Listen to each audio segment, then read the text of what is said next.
Hello, I'm Paul Briley, and you're listening to Off the Comma. On this podcast, we explore all facets of what it means to feel stuck in life. We talk with people just like us who have found themselves sitting on a comma and not knowing where to go next. We'll unpack the experience, where they felt stuck, what they experienced, and what they learned. My goal is to inspire you by seeing yourself in others and finding possibility for yourself. Let's get into this week's conversation. And welcome back to another exciting episode of Off the Comma. I'm very excited to be here with yet another guest. I can't believe we're at 117 episodes now. This is wild. So, and what a privilege it is to be able to be with all of these powerful people who are sharing their stories and telling about their experiences with being on a comma and getting off a comma. This week is no exception. This week also is another one of those weeks where I get to meet someone for the first time through her story today. So I'm going to let Laura introduce herself in just a moment. But I'm looking forward to hearing and learning a little bit more about Laura through her experience with being on a comma, and then adding Laura to our kind of community of off the comma storytellers this week. So, Laura, I'm going to stop rambling. I'm going to hand it over to you. I'm going to let you introduce yourself. So tell us first, how would you like to be known? And then what else would you like folks to know about you? Thank you, Paul.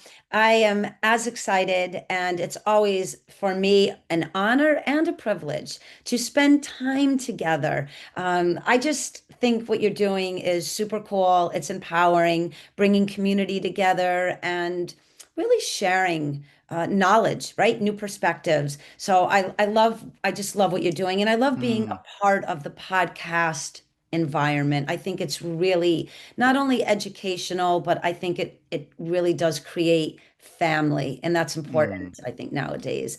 mm, For me, as you said, we had a great conversation even before we started recording, but really the humanness in each one of us is so important. But when people ask how I feel about myself, let's say in the family, kind of the global family here, I really feel like consciousness in motion. It's mm, just how I view myself in the collective, and certainly the accountability or responsibility of bringing value into the human family. So mm. I love being human. I don't know if and what else is outside of this. I'm always curious, but I really believe that there is a consciousness in us. And we can look at that in various ways. So, what I do, my body of work is really who I am. It isn't a separate entity. It's truly how I think, feel, and live my life every day. Mm. Okay. Well, so we're getting a little bit of a glimpse into who you are and kind of how you see yourself and view yourself in the context of the world. So I appreciate hearing some of what you've shared so far. I look forward to seeing how it shapes itself in your story today. In addition to kind of the work being part of who you are, anything else you'd like to share with our listeners today? Interests or anything kind of before we get into your story, of course, but anything in general? Yeah, I mean, I'm a very active person. Very cool story. My brother's a former USA Olympic gymnastics coach. So we've Mm, always been around this very high level mindset development.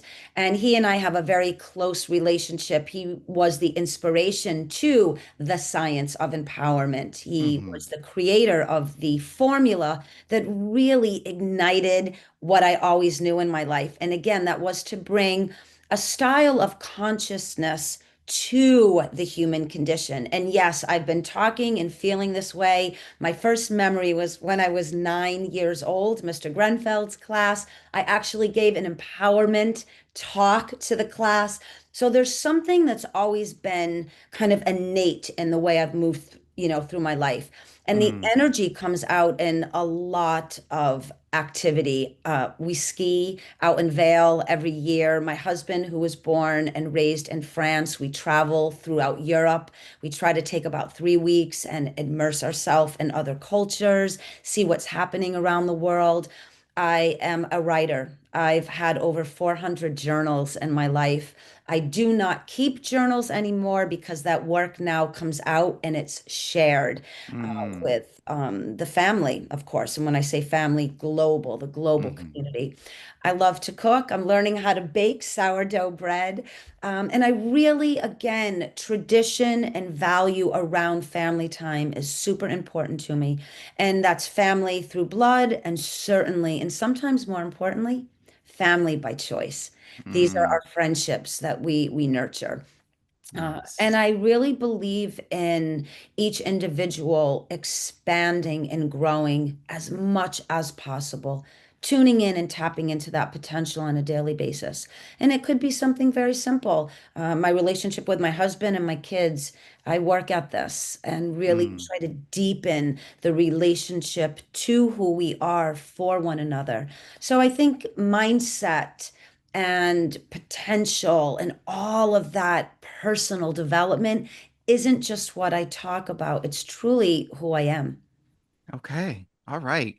Well, lots to see in your story, and it sounds like you're just really full of a lot of kind of embracing of life, is what I think I'm hearing you say. Yeah. Before we get into our 5 questions today and the meat of your story, one of the things I like to ask first of each guest is, as you think ahead to the next 35, 40 minutes and sharing your story with us today, what would be your intention for yourself? Oh, for myself, well, I don't even think of myself. I was ready to say for the listening audience. However, there's probably a reflective mechanism here in that answer that coming off of the conversation, whether we are discussing it and for those that are listening, that they have a burst of self-empowerment, that they can find something in the words and in the energy that allows the listener to feel more expanded and a bit more capable of doing something that's been a previous challenge. And that's Okay. kind of how I live my life. The challenges really become an exploration for me.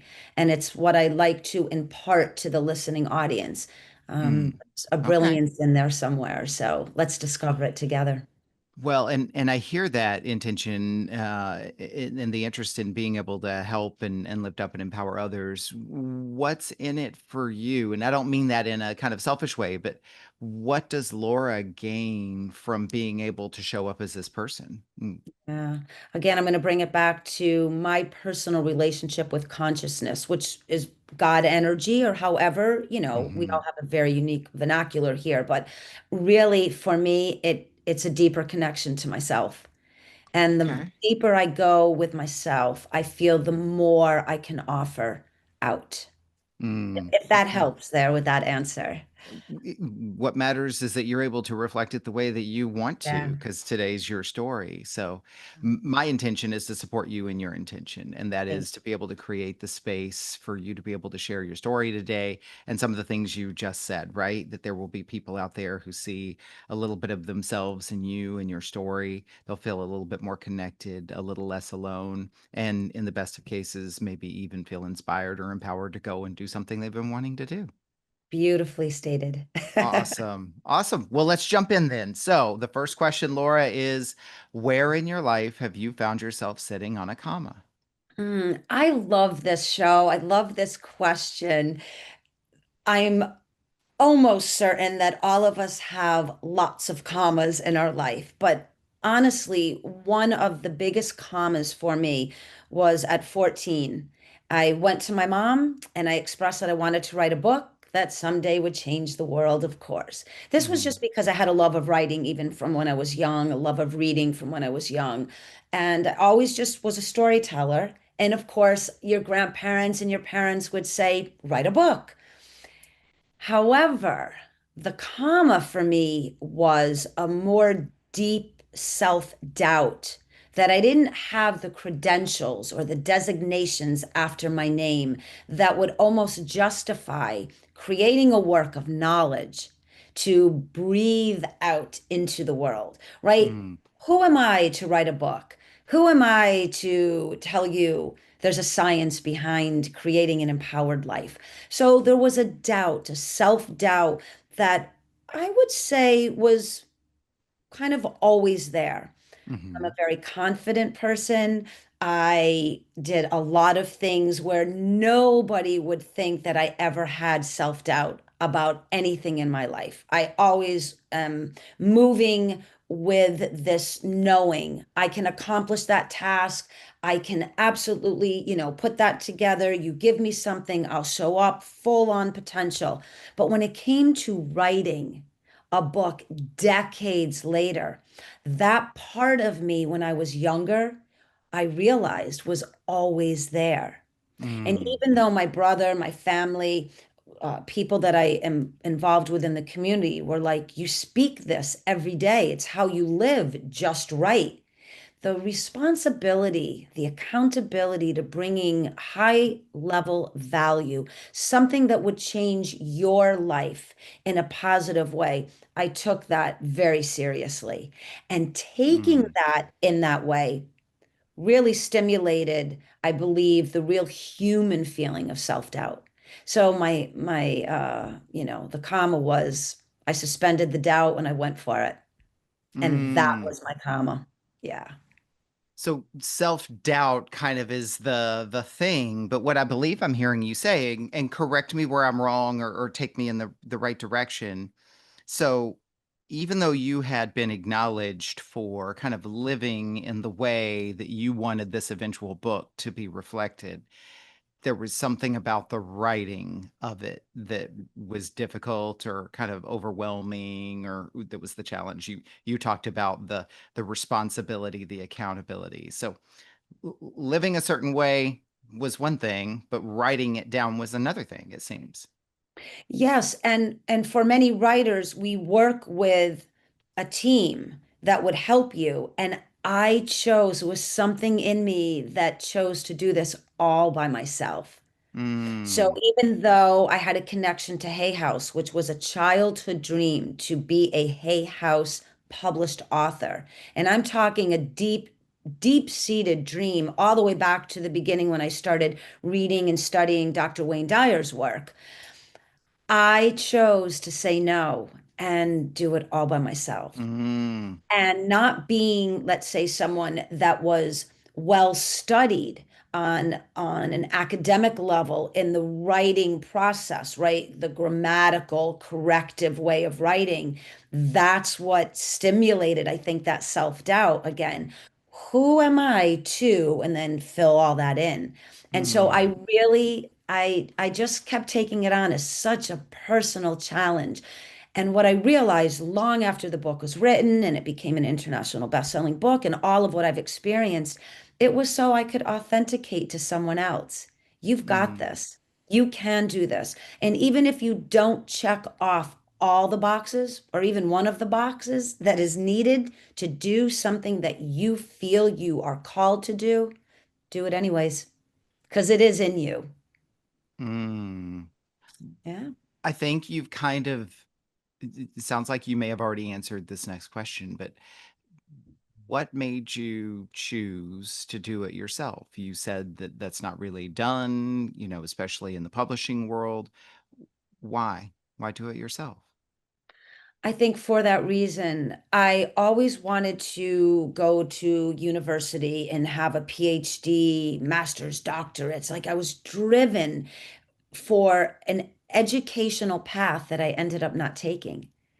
I chose to take an internal educational path. And it Hmm. was something that felt that I couldn't ignore it.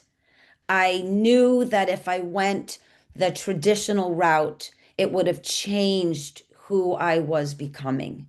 Mm. And some part of my higher self or my connection to, again, God, consciousness, universal energy, whatever wording fits the listening ear, I knew that this was an exploration for myself to become the best part of myself. And if I Mm. had outside influence, I think it would have tweaked and distorted the path that I really felt called to do. And so Mm. I did it on my own for that reason. And again, I think to authenticate when I speak to someone personally, or we have this beautiful exchange with a community, people know, they can feel it. They know, oh, someone may look a certain way, live in a certain kind of house, drive a certain kind of car, and oh, you think, okay, they're styled this way, therefore they must be this way. But then when they start to hear, oh, you've struggled, you've had self-doubt, you've questioned your potential and your ability, me too, and you did it without going that specific path, or maybe not without a lot of help, I really think that that gives a level of true empowerment to someone that doesn't quite feel confident enough to go out. That there's someone that maybe has a level of success that they're after and they did it on their own. And I don't know, there was something about it that felt very real to me. I could have Mm, taken maybe the easier path and had a lot of outside help, but there was something about the influence that I just didn't want to disturb the purity of what I was trying to create. So that when I did write and I did talk about it, and for anyone that's read the book, this would make a lot of sense. For anyone that hmm does read the book, it would make a lot of sense. And a side note, there's nothing about me in the book. There's mm, nothing about me. However, I am the book. And this goes back to what mm. you and I are kind of moving around, that when the reader journeys through the science of empowerment, they see themselves in it. Okay.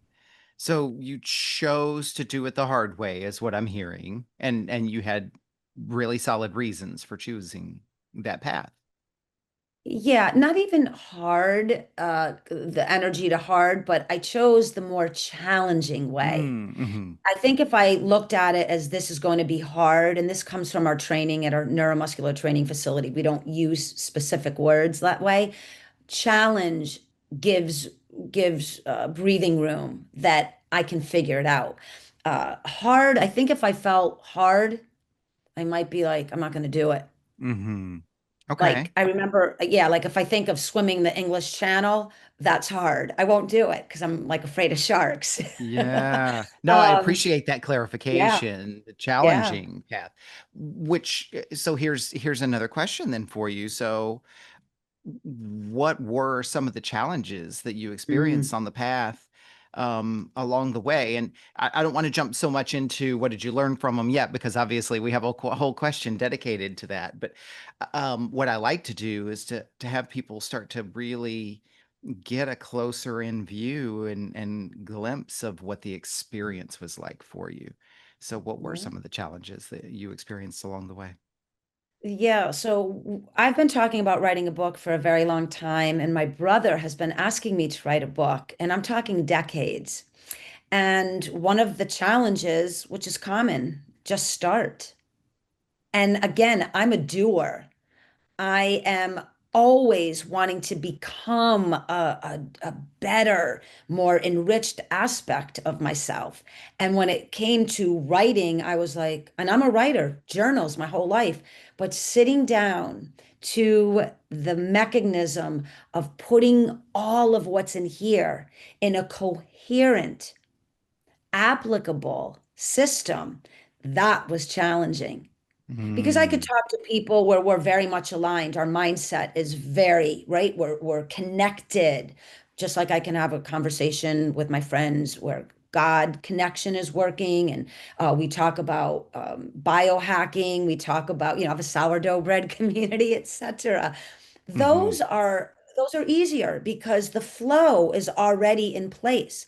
Now, when you go to create a body of work and a complete stranger has taken the time to purchase a book and make space to read knowledge, perspective, possibilities on expansion, boy, putting that together and thinking about every word, every sentence, every verse, every mm, page, every chapter, the titles. How do you begin? What's the meat and the bones in the middle? How do you end?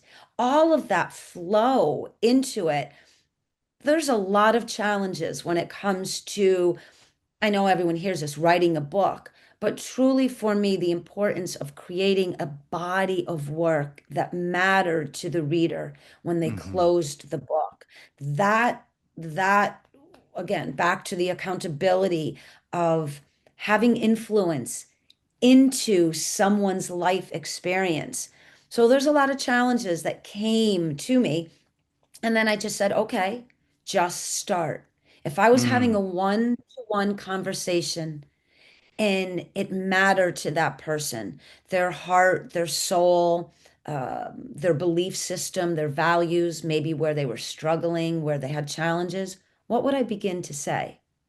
And the first line of the book, you kind of know it's regardless of your present Mm. circumstances or conditions, you Yeah. can move beyond.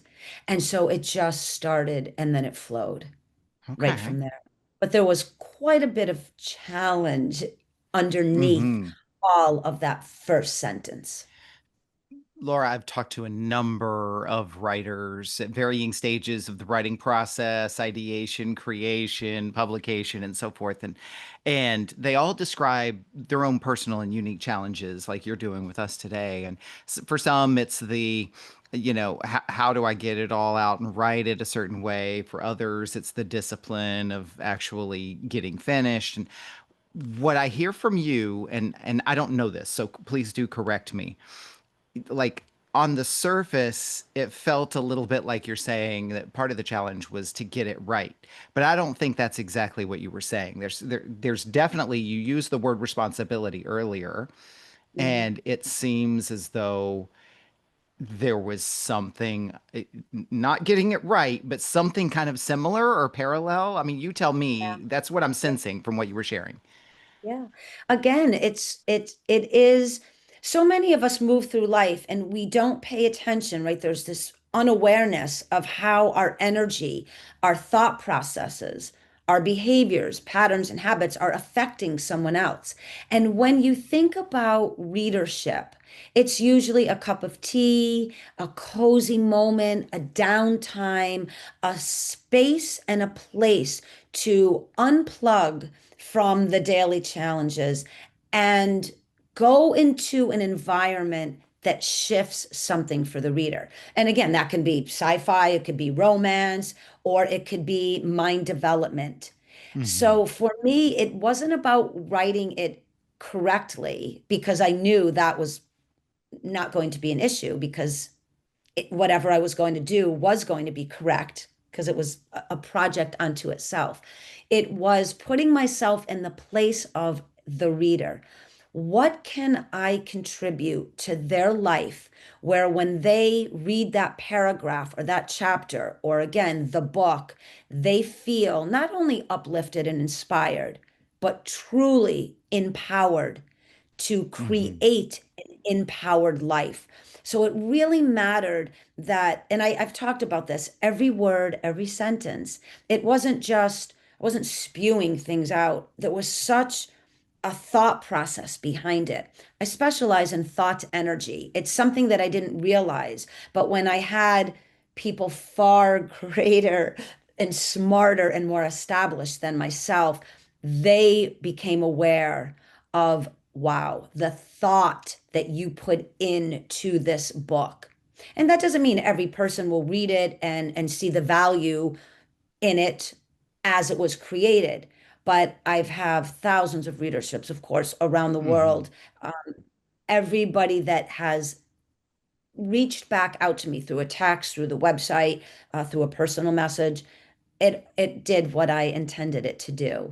And so Hmm. now looking back, that thought energy, how I look at the energetic structure of the thinking process and the receiving process, that is in the book in an undeniable way. What am I writing? What am and through the writing, again, that contribution to your well-being, to your up leveling. I really thought about all of that when I was writing. Hmm. Okay. So that kind of strikes me too. You mentioned earlier that you were learning baking, right? And it seems like a baking metaphor kind of fits here too. It wasn't so much about it being right or perfectionism. It was almost like that it works, that what you put together works. And the reason baking kind of came to mind is like you have to be very careful with your ingredients. Everything has to be carefully measured. You have to use things and do things in a certain order, or it's not going to work. It's not going to turn out the way it's intended. And when it does, it's always such a very unique experience to enjoy and to consume. So, I love that. I love that kind of, again, that reflection. My husband and I are big foodies. My husband was in the restaurant business, a chef. He's owned restaurants. It's the same metaphor with the food and preparing a mm, meal. No matter how simple or elegant that meal can be, it's the process and, for me, the beauty and the gratitude of what you are presenting. Even if it's just you and I hanging out and having lunch, it's hmm it's never a throw together. There's always a thought behind it. Part of that is the way my mind works. It's partly of how I was raised, that, I think this stylistic discipline and intentional living comes from. But I wanted to create something within the work of the science of empowerment that the reader, again, would be walking away with, oh, I can be a bit more and it's okay. hmm I can add a bit more to my life and feel good about it because I have that in me. I don't have to hide, I don't have to downplay it, I don't have to live in a shadow. I can really tap into that brilliance and that genius part of me, whatever that may be. And mm, it can be a gardener. I had a house cleaning business most of my life. People are like, "What do you mean?" I loved it. I started a cleaning business when I was 14 years old. I went in and I created space for people, organized, organized. And I saw how it changed the dynamics. And so many things came out of that beginning because I realized I can bring value into someone that's a bit messy, a bit disheveled. And it hmm changed how they felt about themselves, their husband, their wife, the partnerships, even the kids. So it's there's always expansion opportunity no matter what you're doing. I hmm chose to write and speak on how to create an empowered life and what I perceive as the science behind that. So again, we're back to that responsibility and hmm self-accountability of what am I contributing in, and certainly, yes, maybe a bit of the reflection. I have a quick little moment, if I may share. I was at the training facility, and my brother was training gymnast, and they were doing a skill that I used to do very, very easily. And I've been away from the bar, and I went to do it, and you could feel immediately self-doubt. Don't quite have the strength. I've been away for it too long, and my brother knows immediately. And he came to me and said, "Get on the bar." And he saw that I was struggling a little bit from a previous injury. And so he put a mat under the bar, i.e., support system. Got right up. The whole place roared, clapping, all the little kids because they know that's not easy. hmm But because I lived the principles, I didn't walk away from it. And because my brother is trained in learning how to support, he put the mat under me. The science of empowerment to me is the mat hmm underneath the skills and the intention of someone being faced with a challenge and now having an applicable formula to move through the challenge. So this is hmm where I authenticate my daily routines are always in the body of my work. I Okay. basically live how I write and I write how I live. Yeah. Okay. So let me continue the conversation with the second question, and Yeah. feel free to continue the story if you need to, or go back to any parts of it. The second question is, as you look back at this comma that you were sitting on, what did that create for you? Mm. I'm not sure if I can pull on what it created, maybe mentally and emotionally and spiritually back then. But when this question came forth, it created balance. The balance between self-doubt and suspending the self-doubt in order to integrate a new way of thinking and feeling Mm. so that I could move on the comma. If that Mm. makes, sense to the listeners. I really kind of looked at, wow. If, and I'll use the word self-doubt. It could be lack of confidence, Hmm. insecurity. We all have these stories of why we think and feel the way we do from the past. I'm a big proponent on acknowledging the past and releasing it fast. It's just my personal way that I coach, um, so that we kind of start to disturb the energy of the back end of what keeps us stuck. And for me, that takes a great deal of balance. It's a moment where you can recognize maybe what is challenging and have the ability, the skill to suspend it. You don't ignore it, you don't sideswipe it, you know it's there. And sometimes we have to hold people accountable for why it's there. But we're able to suspend it, put it off over there while we open up the mind, the thought process, the heart, the coherence to begin to feel differently about something so we can have more tempered experiences, i.e., the balance. So for Mm. me, really, it was learning balance. Okay. Well, and I also hear too kind of reflection and self observation and recognizing those sabotaging voices, i.e., the self doubt, and being able to just intervene, interrupt the voice itself. Yeah, Okay. absolutely. And again, people, would be like, well, I don't know how, and I can't. And I would say, okay, what would happen if we suspend that lack of confidence or that insecurity or that self-doubt? We're not asking you to put it away forever, just for the sake of conversation. What would happen if it was suspended and you could move forward as if you already were the end result? In other Mm. words, well, I'm insecure about going back to school, but if I start to think about going and ending with a degree, whoa, what does that look like? And so Mm. this balancing of, again, seeing what is there for very important reasons, but not letting it be the reason for not becoming who you really can become. I Hmm. found that when I could balance the self-doubt or the challenge at hand, and the balance for me again is I think about putting it off to the side, right? And sometimes I've had clients that can feel it teetering. Oh, it's gonna, fall over. It's gonna clunk me on the head. Everybody has these really unique ways of expressing when we suspend that moment of whatever that challenge is. But I'm like, it's secure, it's sound, put it in a box, tape it up, and put it on the floor. Can't fall Mm. anywhere. It's still there. Just don't need it right now. It gives people this opportunity to start to feel what it would be like to be where they want to end up.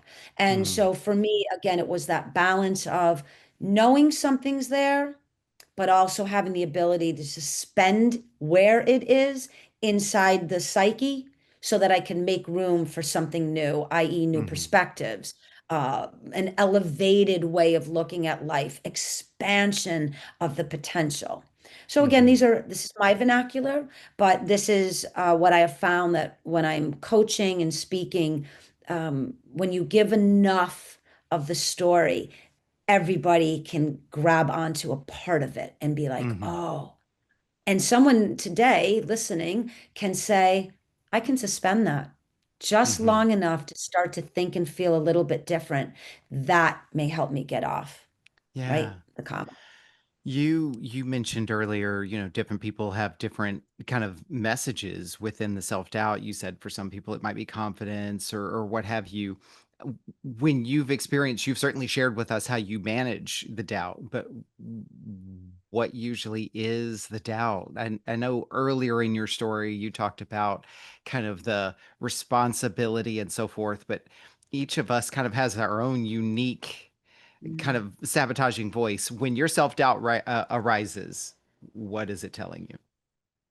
Yeah, it goes back to, again, the educational part. That was a real stuck energy for me.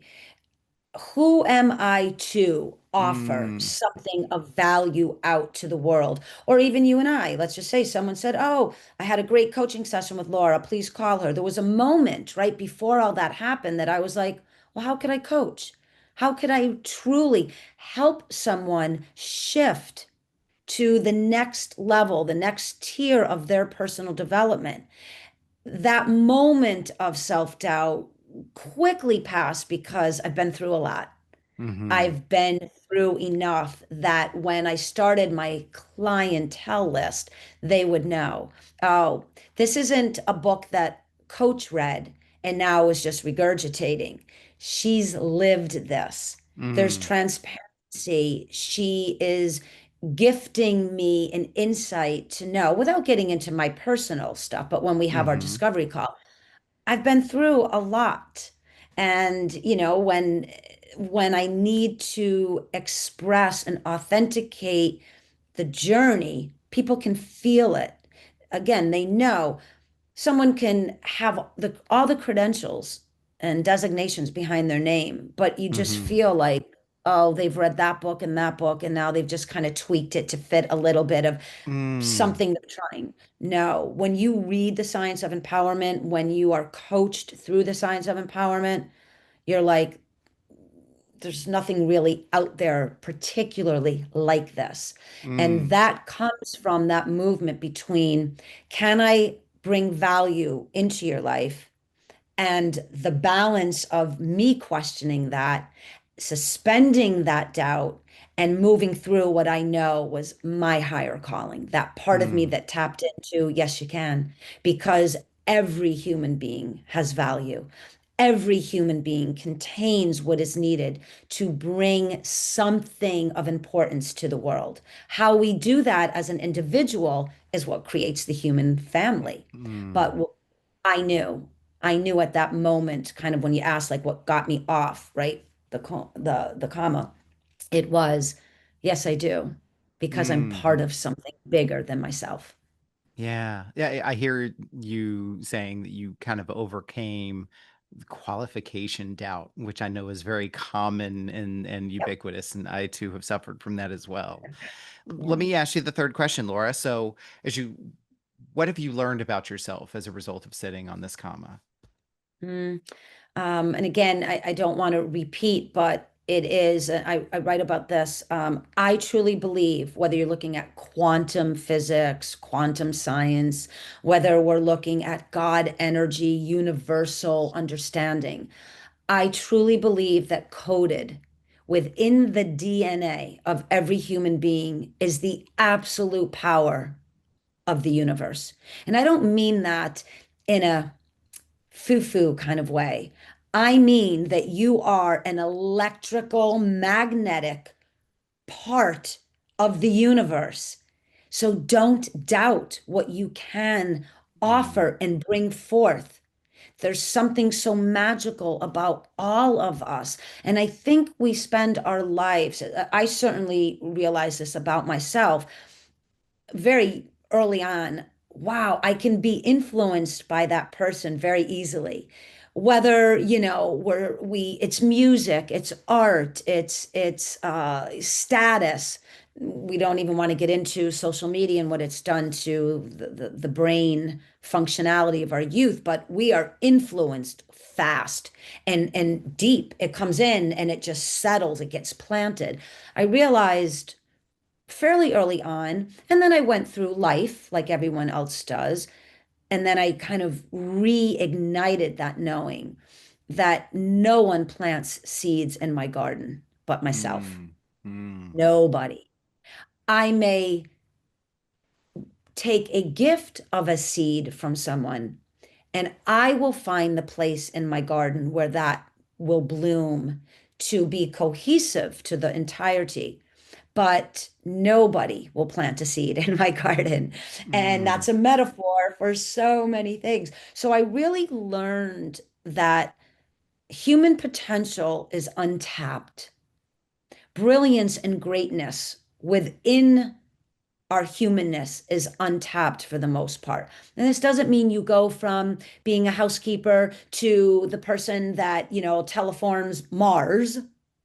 It means that you become the best, highest version of yourself, first and foremost for yourself.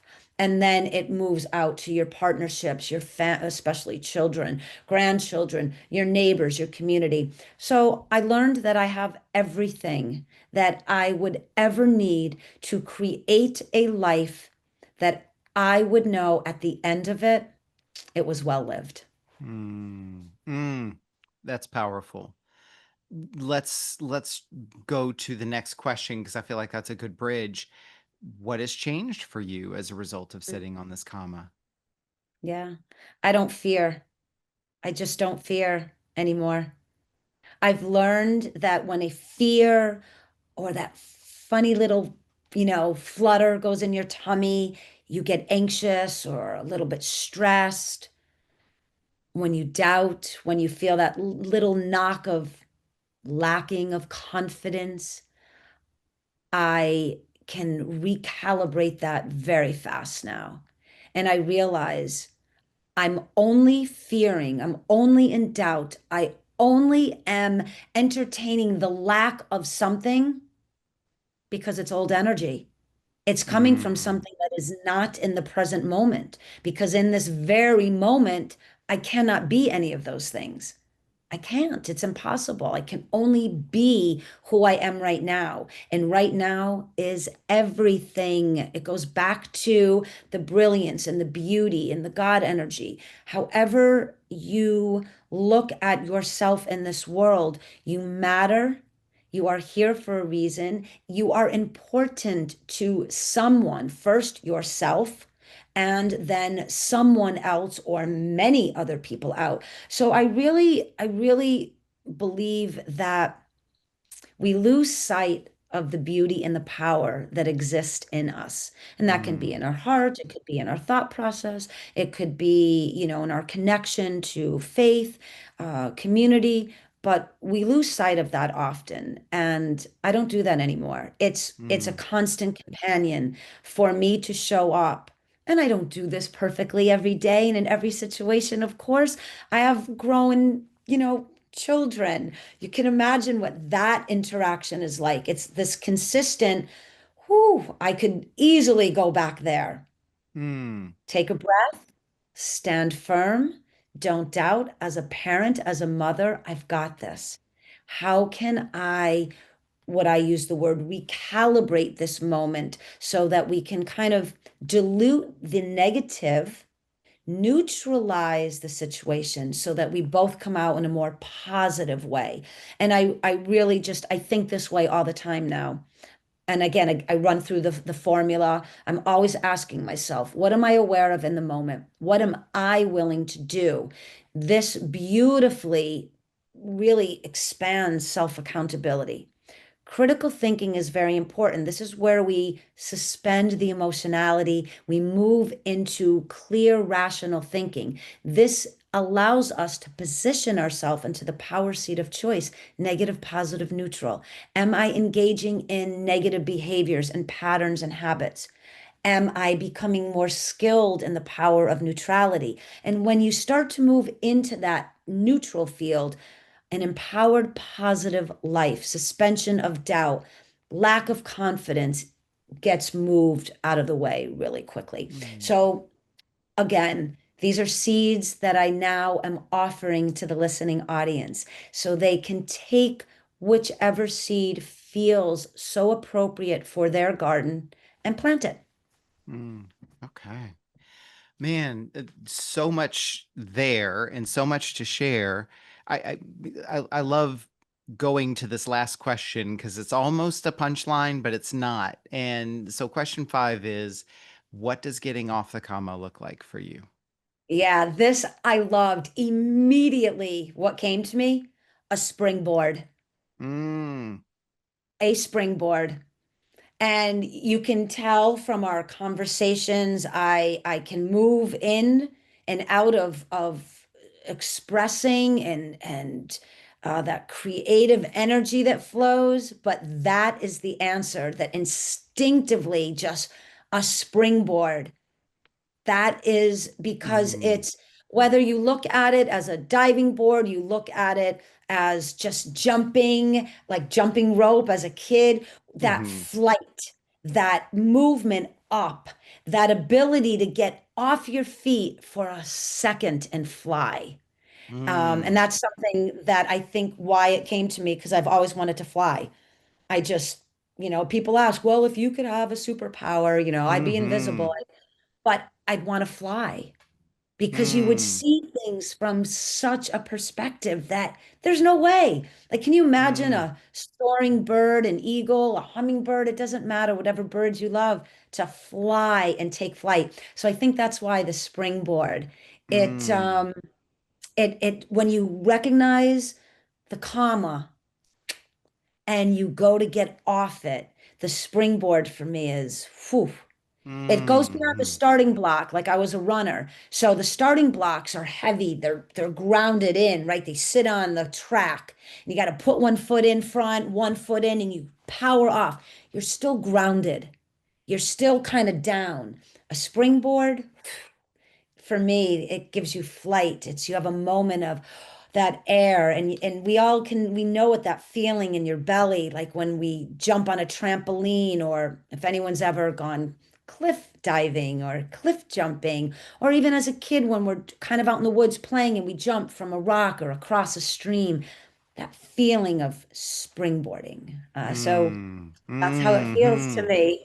Yeah, it's powerful, and what also kind of comes up for me, although this is kind of my thing, but um like when you describe it, there's also you were talking about the starting block is ground and anchored, and you kind of have to push against that. But with springboard, there's bounce, there's lift, there's kind of There's momentum. rebound and momentum, right? Like you're not laying, you're not stopping. And so it seems like that kind of fits really, really nicely with what you were describing too. And I think, I mean, I can feel the energy and like kind of the smile even on my face because I'm challenging myself right now physically, my nutrition. I'm even up leveling from a pretty good base. And I was practicing something the other day at the facility, and that's that feeling. When I got up even on the bar to go back to that mat. Now it wasn't a springboard, that would have been too easy in my brother's Mm. eyes, the mat, but I still had to elevate and get this momentum so I could go into that power position. And so I think a springboard is a very cool seed to gift the Hmm. audience because everybody can kind of relate to their own unique springboard, whatever that may be. But it's that, like you said, that momentum, that rebound. It's taking flight. We're not meant to be grounded all the time. And I think Hmm. that's why, on a conscious, energetic level, it makes me smile because there's movement. And Hmm. without movement, we're stagnant. And we Hmm. don't want to be stagnant. We were not born into physicality to exist in a state of stagnation at Hmm. all. We are human beings becoming all the time. And again, I think we lose our connection to that potential and that ability and that innate gift in us to always renew. And so the springboard to me is a renewal mechanism. I love that. Laura, as we bring things to a close, I so appreciate you sharing your story. Let's get into some logistics here. So, if folks want to, because obviously there's only so much that can be shared in a short podcast time window. If folks wanted to connect with you, maybe learn more about what you're doing, what you're involved with, where could people find you? We'll put all of these links and all of your social medias and so forth in the show notes, but walk us through where people can find you. Yeah, I love this and thank you. So I would say first and foremost, go to Amazon and purchase the book. Anyone that knows the writing process, you do not get rich from book sales. You write a book because you have the love of empowering and inspiring others. And I promise you, you will not be disappointed. Take a moment and read. Do something very empowering for yourself. Secondly, please visit the website, thescienceofempowerment.com. There is a copious amount. of free, complimentary information and knowledge to inspire and ignite something in you. And then there's all kinds of information on there where you can reach out for life empowerment coaching with me. There's the media page, which we will be on there too with our episode, and all over social media. I'm just getting started in that. That's a slow crawl for me, Mm, but I am getting out there for the more professional side of the audience. I'm on LinkedIn and I have a really beautiful presence and community there. But I'm out there, my Instagram, I'm always um, sharing kind of I've become known for these like magazine covers that just give these really cool titles that inspire and empower someone for the day. And my YouTube channel, I'm just starting, and that will be filled with quick burst of empowerment, techniques and tools and skills. And I just started on TikTok, and that's what I'm doing okay. there. Just quick moments that I'll probably take to from our time together. Any area that someone feels I could use a burst of that energy, I'm there. Hmm. And reach out to me. There's an area on the website where you can email me. And I have people all the time when I do podcasts, and it turns into friendships and coaching and all of it. But just, hey, I enjoyed your time with Paul. I loved what you said. And Hmm. I reach back to every single outreach. Nice, nice. Last Yes. thing before we wrap up is something that we do in every episode. I call this section acknowledgments because obviously this whole podcast is about giving people voices, lifting up stories. And so we feel like your story wouldn't be complete if we didn't give you the opportunity to do the same. And that is, this is your opportunity to give a voice to boost, to promote or lift up others who matter to you. That could be causes, organizations, other creators, or just people within your circle that are important to you. So, who would you like to acknowledge today? And we'll be sure to include that in the show notes. Thank you. And I love this opportunity. This is, I think, a very tender exchange of time together. First and foremost, always a heartfelt acknowledgement to my brother, Chris Brennan. I won't get into all of what he does, but he is truly an amazing human out in the world. He is someone that pays it forward every day. Simple. Buys gas, buys a cup of coffee wherever he is. That really was something that our dad instilled in us a long Mm, time ago. And my brother carries that with him every day.